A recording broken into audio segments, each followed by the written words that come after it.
Lecture में देख चुके हैं कि डीएनए किससे किन किन से मिलकर बना होता है और डीएनए के जेनेटिक मटेरियल है। इस चीज़ को प्रूव करने के लिए कई साइंटिस्ट आए, जैसे ग्रिफिथ का देख लिया हमने, एवेरी, मैककार्टी, मैक्लिओडी। इनके एक्सपेरिमेंट हमने देख लिए कि डीएनए के अंदर कैसे कैसे एक्सपेरिमेंट करते हैं। जैसे इस साइड अभी आपकी स्क्रीन पे इसका मैं वो भेज दूंगा, मैं जो एनसीईआरटी में दे रखा है आपके ग्रिफिथ का जो प्रयोग है उसको, ठीक है, दिख रहा होगा आपको यहाँ पे। और दूसरी चीज अब देखो, आज जो हम पढ़ रहे हैं, आज हम उसी सीरीज में आगे देख रहे हैं कि डीएनए जो मटेरियल है, डीएनए जो जेनेटिक मटेरियल है, वही एक जेनेटिक मटेरियल है या नहीं, ये चल रही थी उस टाइम पे, ठीक है। तो अब देखते हैं हम उसके अंदर ग्रिफिथ का देख लिया हमने, एवेरी, मैककार्टी और मैक्लिओडी का एक्सपेरिमेंट हमने देख लिया, और उसी सीरीज में अब देखते हैं हम हर्शे और चेस का एक्सपेरिमेंट। अब देखो, एवेरी, मैककार्टी और मैक्लिओडी ने दिया था, उसके अंदर क्या किया था, जो सिद्धांत उन्होंने दिया उसमें हमने लास्ट लेक्चर में देखा वीडियो में कि उन्होंने क्या दिया, जो एस, जो हमारे पास तापमृत था, क्या था, हीटेड था, क्या था, हीटेड था, उसको और नॉर्मल आर स्ट्रेन को एक ट्यूब के अंदर, टेस्ट ट्यूब में डाला, और उसके अंदर डीएनए को तोड़ने के लिए डीएनएज, आरएनए को तोड़ने के लिए आरएनएज, और प्रोटीन को तोड़ने के लिए प्रोटीनेज, प्रोटीएज, ठीक है। ये तीनों एंजाइम लेता है और बारी बारी से प्रयोग करता है। जब आरएनए और प्रोटीनेज को, आरएनएज और प्रोटीएज को जब इस टेस्ट ट्यूब में डालते हैं तो स्ट्रेप्टोकोकस न्यूमोनी जो बैक्टीरिया थे हमारे पास, उनको जब दोबारा हम चूहे के अंदर इंसर्ट कर रहे थे तो चूहे की क्या हो रही थी, मृत्यु हो रही थी, ठीक है, मृत्यु हो रही थी। बट जैसे ही हमने डीएनए को इसके अंदर डाला तो अब क्या होगा, जो डीएनए था वो क्या हो गया, क्या हो गया, डिजनरेट हो गया, टूट गया। तो अब क्या होगा, अब जो ग्रिफिथ बोल रहे थे, ग्रिफिथ सर, कि जो एस, जो तापमृत है, हीटेड है, इसके अंदर कुछ पदार्थ ऐसा है जो आर स्ट्रेन के ऊपर आ रहा है और फिर उसको भी क्या बना रहा है, डिजीज कोज वाला एक बैक्टीरिया बना रहा है, जबकि आर क्या था, डिजीज नहीं कर रहा था। बट उसके बाद में वो बोल रहे हैं कि कुछ ऐसा पदार्थ आ रहा है जिसकी वजह से ये भी क्या हो रहा है, रोगाणु हो रहा है, रोग कर रहा है और चूहे को क्या कर रहा है, मार रहा है। तो हमने ये देख लिया। तो डीएनए वहां से हमने, वैसे तो एवेरी और मैककार्टी, मैक्लिओडी का जो एक्सपेरिमेंट था उसके बेसिस पे पता चल रहा है कि हाँ, डीएनए को जब डाल दिया, इसका मतलब डीएनए ही वो पदार्थ है जो एस से आर पे आ रहा है, ठीक है। बट अभी भी क्या थे, बहुत साइंटिस्टों ने माना नहीं कि ऐसे ही है। तो आगे देखो, ग्रिफिथ, इन्होंने, हर्शे और चेस ने एक्सपेरिमेंट किया 1972 में, 1952 के अंदर इन्होंने एक्सपेरिमेंट किया,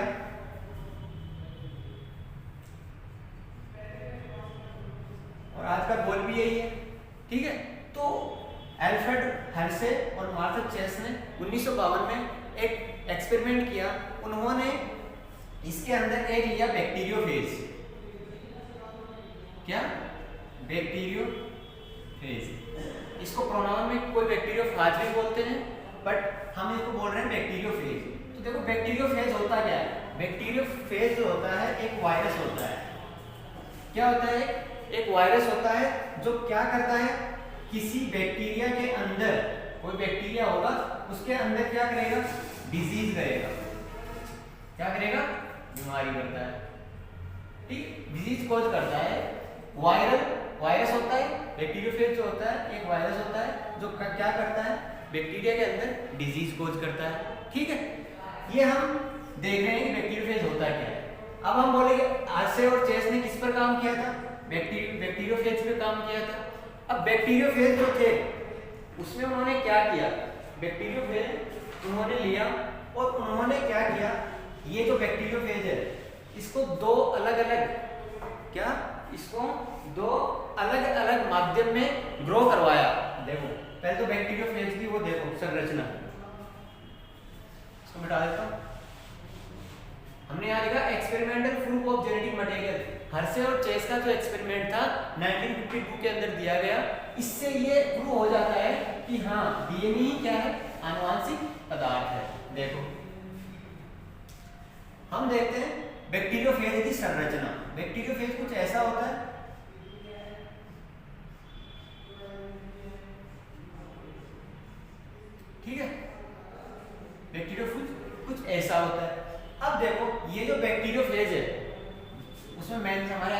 दे रखा है कि इस बैक्टीरियोफेज का नाम क्या है, T2 बैक्टीरियोफेज। क्या है, T2 बैक्टीरियोफेज, ठीक है। तो हम इसमें देखते हैं कि T2 बैक्टीरियोफेज के अंदर इसकी जो बाहर की लेयर होती है, ये जो लेयर है बाहर की आउटर सरफेस, ये जो होती है ये बनी होती है प्रोटीन की। किसकी बनी होती है, प्रोटीन की बनी होती है। और इसके अंदर जो ये है ये भरा होता है, इसके अंदर जेनेटिक मटेरियल, ठीक है। तो हम बोलते हैं बैक्टीरियोफेज के अंदर बाहर की जो कवरिंग होती है वो बनी होती है प्रोटीन की, प्रोटीन कोटेड होता है। और ये जो अंदर जो पदार्थ होता है ये होता है जेनेटिक पदार्थ होता है। अब जेनेटिक पदार्थ में जैसे हम इसमें मान लें डीएनए। अब आपको डाउट आएगा कि बैक्टीरियोफेज तो एक वायरस है, बट कुछ वायरसेस ऐसे होते हैं जिनके अंदर डीएनए जेनेटिक मटेरियल की तरह काम करता है। जैसे T2 बैक्टीरियोफेज जो होता है इसके अंदर डीएनए क्या करता है, जेनेटिक मटेरियल की तरह काम करता है, ठीक है। यहाँ तक कोई डाउट आ गया समझ में? तो इसकी जो बाहर की लेयर है इसको बोल रहे हैं प्रोटीन की बनी होती है, प्रोटीन कोटेड है। और जो अंदर जेनेटिक मटेरियल है जो इसके अंदर ये भरा हुआ है ये जो होता है ये डीएनए होता है। तो देखो अब जो बैक्टीरियोफेज लिया इन्होंने क्या किया, हर्शे और चेस ने, इन्होंने दो अलग अलग टेस्ट ट्यूब मान लो या प्लेट्स मान लो, इन्होंने इनमें ग्रो करवाया। अब ग्रो करवाने के लिए मीडियम कौन सा लिया, अब एक मीडियम के अंदर तो लिया फॉस्फेट, क्या लिया, रेडियो एक्टिव फॉस्फेट, क्या लिया, रेडियो एक्टिव फॉस्फेट, ठीक है। और एक के अंदर क्या लिया, रेडियो एक्टिव, क्या लिया, सल्फर और फास्फोरस लिया। अब हमें पता है डीएनए किन किन से मिलकर बना होता है, डीएनए न्यूक्लिक एसिड से मिलकर बना है, न्यूक्लियोटाइडों का बहुलक, न्यूक्लियोटाइड्स जुड़ के क्या बनाते हैं, डीएनए का एक स्ट्रैंड बनाते हैं। तो डीएनए किन किन छोटी इकाइयों से मिलकर बना होता है, किन किन से मिलकर बना होता है, 3 छोटी उप इकाइयों से मिलकर बना होता है। कौन कौन सी, नाइट्रोजनस बेस पढ़ा हमने लास्ट लेक्चर में, लास्ट टू लास्ट स्टार्टिंग के जो लेक्चर देखे उनमें क्या देखा, नाइट्रोजनी बेस और कोई पेंटोज शुगर है, क्या है, एक पेंटोज शुगर है। और एक क्या होता है उसके साथ में, फॉस्फेट ग्रुप, क्या, फॉस्फेट ग्रुप। इनसे मिलके क्या बना होता है, एक डीएनए बना होता है। तो अब आपको समझ में आ रहा होगा ये जो फॉस्फेट है ये वो इस फॉस्फेट सेम है। तो हम क्या कर रहे हैं, इसको रेडियो एक्टिव कर रहे हैं, ये नॉर्मल फॉस्फेट है, इसको रेडियो एक्टिव कर रहे हैं। जैसे मान लो फॉस्फेट 32 कर दिया इसको, ठीक है। तो हम बोलेंगे अब इसको, ये जो मीडियम है रेडियो एक्टिव फॉस्फेट वाला और रेडियो एक्टिव सल्फर, इसके अंदर इन बैक्टीरिया को क्या कराएंगे, ग्रो करवाएंगे, क्या कराएंगे, ग्रो करवाएंगे, वृद्धि करवाएंगे।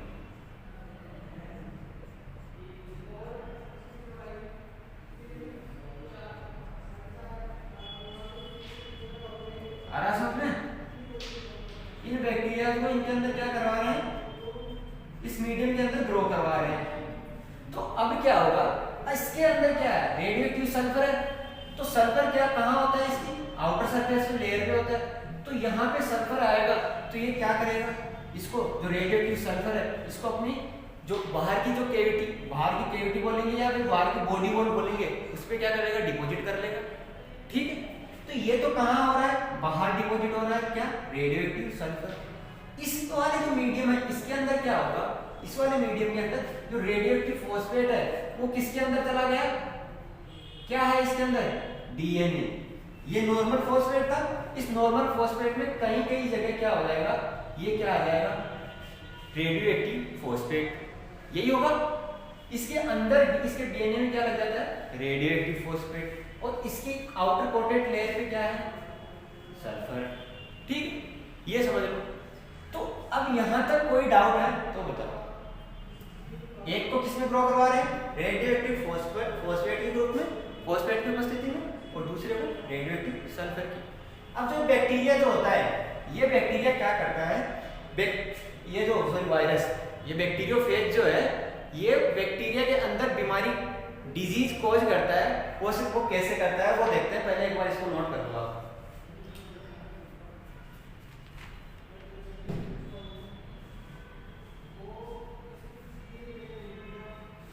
कर लिया।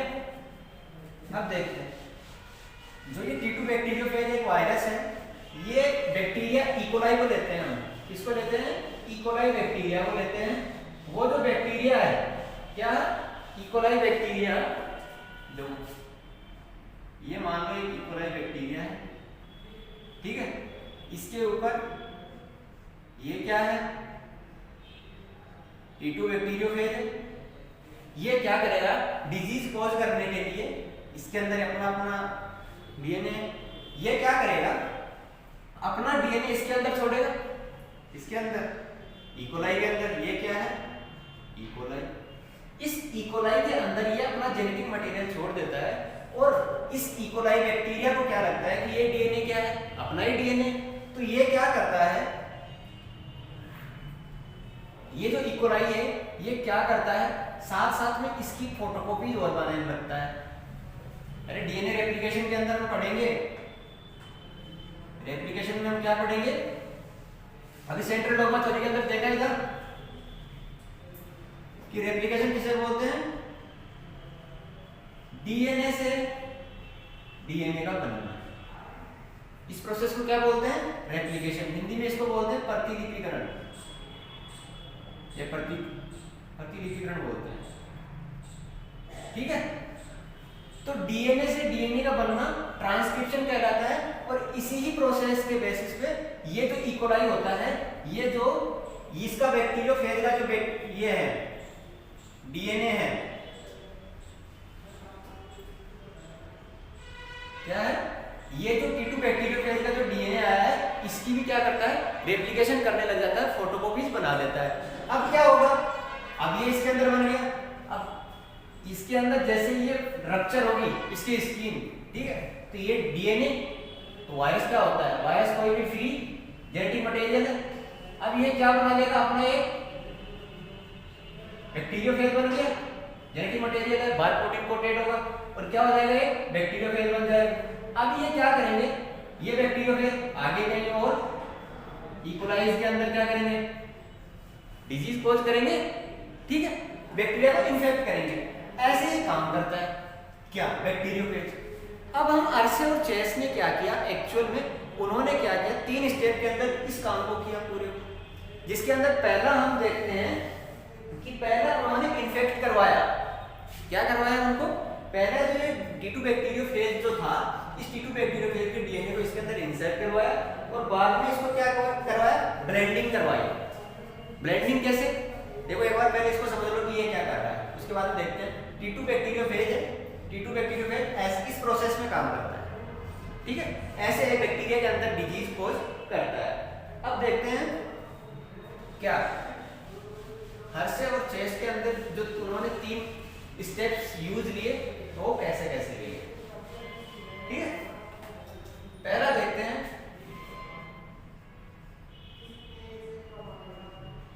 इन्फेक्शन करवाते हैं। इन्फेक्शन का मतलब क्या समझ में आ रहा है कि पहले ये कोई इकोलाई बैक्टीरिया है, क्या है, इकोलाई बैक्टीरिया है, उसके अंदर ये जो बैक्टीरियोफेज है ये क्या कर रहा है, अपना जो डीएनए है, जेनेटिक मटेरियल है, इसको इसके अंदर भेज रहा है, ठीक है। ये ले लेते हैं हम रेडियो एक्टिव फॉस्फेट की उपस्थिति में, यहां लिख देता हूं रेडियो एक्टिव फॉस्फेट की उपस्थिति, ठीक है। और ये ले लेते हैं हम रेडियो एक्टिव सल्फर की उपस्थिति में। अब सल्फर कहां देखने को मिलेगा हमें, बताओ, सल्फर देखने को मिलेगा इसकी आउटर लेयर के ऊपर, बॉडी वॉल के ऊपर, ठीक है। तो इसके अंदर भी सेम वही प्रोसेस होती है, इन्फेक्ट करवा रहे हैं, तो इन्फेक्ट क्या करवाएंगे, ये अपना जो बीमारी डिजीज कॉज करने वाला जो डीएनए है वो इसके अंदर भेज देगा, इकोलाई के अंदर। ये क्या है, इकोलाई बैक्टीरिया है, क्या है, इकोलाई बैक्टीरिया है, इकोलाई बैक्टीरिया है। तो ये क्या करेंगे, इसके अंदर फॉस्फेट से होता हुआ, अभी हर्शे और चेस प्रयोग कर रहे हैं, उसके अंदर ये 3 स्टेप लेते हैं। पहला इन्फेक्ट करवाते हैं, दूसरा करवाएंगे ब्लेंडिंग। क्या कराएंगे? ब्लेंडिंग। तो इन्फेक्शन के अंदर क्या करवा रहे हैं? इन्फेक्शन करवा रहे हैं तो इसके अंदर क्या कर रहे हैं? ये जो बैक्टीरियोफेज है ये अपना बीमारी कॉज करने वाला जो डीएनए है वो इकोलाई के अंदर भेज रहे हैं। अब कराते हैं इनको ब्लेंडिंग, ये तो हट जाएंगे, ठीक है। किसी ट्यूब के अंदर अगर हम करवा रहे हैं तो ये तो इनको तो निकाल देंगे, इनका क्या काम है? अब कराते हैं इकोलाई। ये जो इकोलाई है, ये इकोलाई क्या करता है इस फेज के अंदर, इस अवस्था के अंदर, ये अपनी फोटोकॉपीज बनाना स्टार्ट कर देता है अपने डीएनए की बनाता है। बट इसको लगता है ये भी अपना ही डीएनए, क्या ये भी अपना ही डीएनए, ये धोखा दे रहा है इसको, ठीक है। इसके जैसा ही बनकर इसके साथ जुड़ के क्या करता है? ये अपनी फोटोकॉपीज बनवा लेता है। क्या करवा लेता है? फोटोकॉपीज बनवा लेता है। बहरूपिया है ये वायरस का जो डीएनए होता है उसको बहरूपिया बोलते हैं। ये क्या कर रहा है? इकोलाई को पागल बना रहा है और अपना डीएनए के साथ साथ अपने इकोलाई तो क्या कर रहा है? अपने डीएनए की फोटोकॉपी बना रहा है रेप्लिकेशन के दौरान, और ये क्या कर रहा है? इसके जैसा ही बन के इसके अंदर ऐड हो जा रहा है और अपनी क्या बनवा रहा है? जीरोक्स फोटोकॉपीज, ठीक है, रेप्लिकेशन के थ्रू। किसके थ्रू? रेप्लिकेशन के थ्रू। रेप्लिकेशन क्या होता है बताया मैंने? डीएनए से डीएनए का बनना, जो हमें आगे देखेंगे अगले लेक्चर में, ठीक है, रेप्लिकेशन का बनना। अब यहां तक ब्लेंडिंग करवा लेते हैं, अपनी फोटोकॉपीज कर लिया उन्होंने, तो इसके बाद में एक प्रोसेस करते हैं, उसको बोलते हैं सेंट्रीफ्यूगेशन।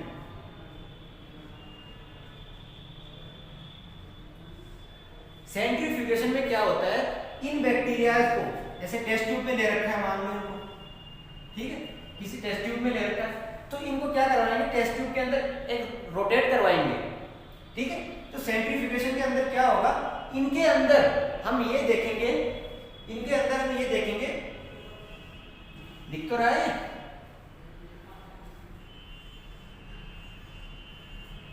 ठीक है। इनके अंदर हम क्या देखेंगे?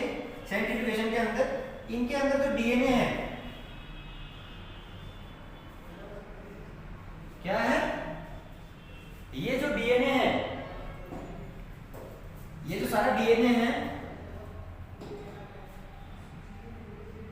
इकोलाई के अंदर, इस डीएनए की हम जांच करेंगे। उसके अंदर हमें देखने को क्या मिलता है? इसके अंदर, इसके डीएनए के अंदर हमें कोई रेडियो एक्टिव पदार्थ देखने को नहीं मिलता। क्या? रेडियो एक्टिव जो सल्फर की उपस्थिति में हमने इसको ग्रो करवाया था, ये वो वाला बैक्टीरिया है और ये वो वाला बैक्टीरिया है जिसको हमने फॉस्फेट की उपस्थिति में ग्रो करवाया था, वृद्धि करवाई थी, ठीक है। तो हमको इस बैक्टीरिया के अंदर ये अपना डीएनए को अंदर भेज रहा है, इसलिए इसके अंदर रेडियोएक्टिव फॉस्फेट अंदर जा रहा है, ठीक है। बट जो सल्फर होता है वो कहाँ होता है? प्रोटीन में होता है और फॉस्फेट डीएनए में होता है। तो सार्से और चेस बोलते हैं कि इकोलाई, ये जो T2 बैक्टीरियोफेज है, ये अपने डीएनए को इकोलाई में भेज रहे हैं और इकोलाई इसी डीएनए को आगे क्या कर रहे हैं? रेप्लिकेशन करके नंबर ऑफ कॉपीज बढ़ा रहे हैं और हमें यहाँ पर रेडियो एक्टिव फॉस्फोरस देखने को मिलता है इसके डीएनए के अंदर, सीधा लिखो, ठीक है। रेडियो एक्टिव फॉस्फोरस देखने को मिलता है हमें इस इकोलाई के डीएनए में। वो कैसे देखने को मिलता है? ये शायद दिख नहीं रहा होगा, ठीक है, मैं इसको ऊपर बना देता हूँ। ये समझ में आ गया ना? अब इसको ऊपर देखते हैं।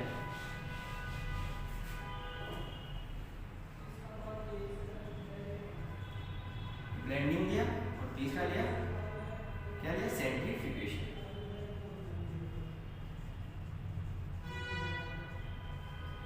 ठीक है, इसके अंदर ये जो बैक्टीरिया था, सॉरी इकोलाई जो था, इकोलाई बैक्टीरिया जो था, इसके डीएनए में, इस वाले डीएनए के अंदर तो हमें क्या देखने को मिलता है? रेडियो एक्टिव फॉस्फोरस देखने को मिलता है, बट इसके अंदर रेडियो एक्टिव सल्फर हमें देखने को नहीं मिला। आपको बता सकता है क्यों नहीं मिला? क्यों नहीं मिला? क्योंकि इसके अंदर ये जो बैक्टीरिया है, इनकी सरफेस पे क्या होता है? प्रोटीन होता है। और प्रोटीन किसकी? प्रोटीन किन से बनती है? प्रोटीन के अंदर कौन सा देखने को मिलता है हमें? मॉलिक्यूल फॉस्फोरस या सल्फर? सल्फर देखने को मिलता है। तो प्रोटीन के ऊपर, ये प्रोटीन क्या है? इसके आउटर लेयर के ऊपर से बॉडी वॉल पे, तो ये तो अगली पीढ़ी में जा नहीं रहा, जा क्या रहा है, इसका जेनेटिक मटेरियल। ठीक है, तो जेनेटिक मटेरियल ये रहा जेनेटिक मटेरियल, इसके अंदर देखो, इसके अंदर जेनेटिक मटेरियल, तो इसके अंदर रेडियोएक्टिव फास्फोरस चला गया। ठीक है, और इसके अंदर ये जो रेडियोएक्टिव सल्फर आया था वो इसकी कवरिंग पे ही रह गया, जबकि अगली पीढ़ी में क्या गया, डीएनए। इससे, इस प्रोसेस से ऐसे करके हर्शे और चेस बताते हैं कि जो डीएनए है वही अगली पीढ़ी में जाता है और हमें अगली पीढ़ी में डीएनए जाता है, और यही एक वो पदार्थ है जो वहां ग्रिफिथ वाले प्रयोग के अंदर एप्स स्ट्रेन से, जो हीटेड एस स्ट्रेन था उससे आर स्ट्रेन के ऊपर जा रहा था। क्या जा रहा था, वो डीएनए ही जा रहा था। यहां से ये कंफर्म हो गया कि रेडियोएक्टिव फॉस्फेट को जब दोनों इसको फॉस्फेट और इसको सल्फर रेडियोएक्टिव की ग्रो करवाया उसके अंदर, तो हम देखते हैं कि इसके अंदर डिपोजिशन जो रेडियोएक्टिव सल्फर होता है इसकी बॉडी वॉल पे डिपोजिशन होता है, जबकि इसका जो रेडियोएक्टिव फॉस्फेट है ये इसके डीएनए के अंदर चला जाता है, डीएनए के अंदर स्टोरेज मिलता है। तो ये जो फॉस्फेट होता है ये अगली पीढ़ी में, ये जिसको ये इन्फेक्ट कर रहा है उसको बोल लो इकोलाई बैक्टीरिया के अंदर इकोलाई को इन्फेक्ट कर रहा है, इसके बैक्टीरिया को इकोलाई अपना बैक्टीरिया समझ के फोटोकॉपीज करता है, और जब हमने इसको सेंट्रीफ्यूगेशन करवाते हैं तो हमें देखने को मिलता है कि जो ये इकोलाई है जिसने ये फोटोकॉपीज रेप्लिकेशन के थ्रू डीएनए बनाया है उसके अंदर हमें रेडियोएक्टिव फास्फोरस देखने को मिलता है। ठीक है, और इसके अंदर हमें रेडियोएक्टिव सल्फर देखने को नहीं मिलता। क्यों? क्योंकि ये इसके बाहरी कवरिंग पर था, जबकि कवरिंग जो बॉडी वॉल कैविटी सॉरी बाहर की जो कवरिंग है ये तो अंदर जाती नहीं, किस अंदर कहाँ मतलब इन्फेक्ट कर रहा है ना इकोलाई को, तो आगे क्या जाता है जेनेटिक मटेरियल, बॉडी वॉल जाती नहीं तो जेनेटिक मटेरियल जा रहा है। इसका मतलब ये जो प्रोटीन है वो तो कभी भी क्या नहीं है, जेनेटिक मटेरियल नहीं। यहाँ से हर्शे और चेस ने ये बताया कि डीएनए ही आनुवांशिक पदार्थ की तरह काम करता है जो अगली पीढ़ी में जाता है। ठीक है, हर्शे और चेस के बताने के बाद में अब लोगों ने विश्वास कर लिया, और अब ये जो फाइनल वो एक्सपेरिमेंट था कि हाँ यही किसका फाइनल एक्सपेरिमेंट था कि डीएनए ही क्या है, जेनेटिक मटेरियल है जो अगली पीढ़ी में जा रहा है। और जो ग्रिफिथ ने बताया था कि ये कोई पदार्थ है जो एस स्ट्रेन से हीटेड एस स्ट्रेन से आर में जा रहा है और फिर चूहे की डेथ हो रही है, तो उसके लिए अब पता चल गया हमें कि क्या जा रहा था, उसमें डीएनए जा रहा था। ठीक है, अब यहाँ तक कोई भी डाउट हो तो एक बार पूछ सकते हो, कमेंट बॉक्स में कमेंट कर दो। ठीक है, ठीक है, तो देखो आगे समझ में हर्शे और चेस का प्रयोग। अब हम देखेंगे नेक्स्ट लेक्चर में आनुवांशिक पदार्थ के लिए क्या देखेंगे, आनुवांशिक पदार्थ की कुछ बातें देखेंगे कि आनुवांशिक पदार्थ जो डीएनए, अभी हमें पता चला कि हाँ डीएनए आनुवांशिक पदार्थ, अब वो ही क्यों था उसकी कुछ विशेषताएं देखेंगे। और आपको देखो लास्ट के अंदर यहाँ पे ये देखने को मिल जाएगा जो इसका रेडियोएक्टिव फॉस्फेट वाला जो आपके एनसीईआरटी में चार्ट दे रखा है वो। ठीक है, okay, thank you, and channel को सब्सक्राइब करना है। ठीक है, और आपको पता ही है वीडियो अच्छा लग रहा है, समझ में आ रहा है तो लाइक तो करना ही करना है। ठीक है।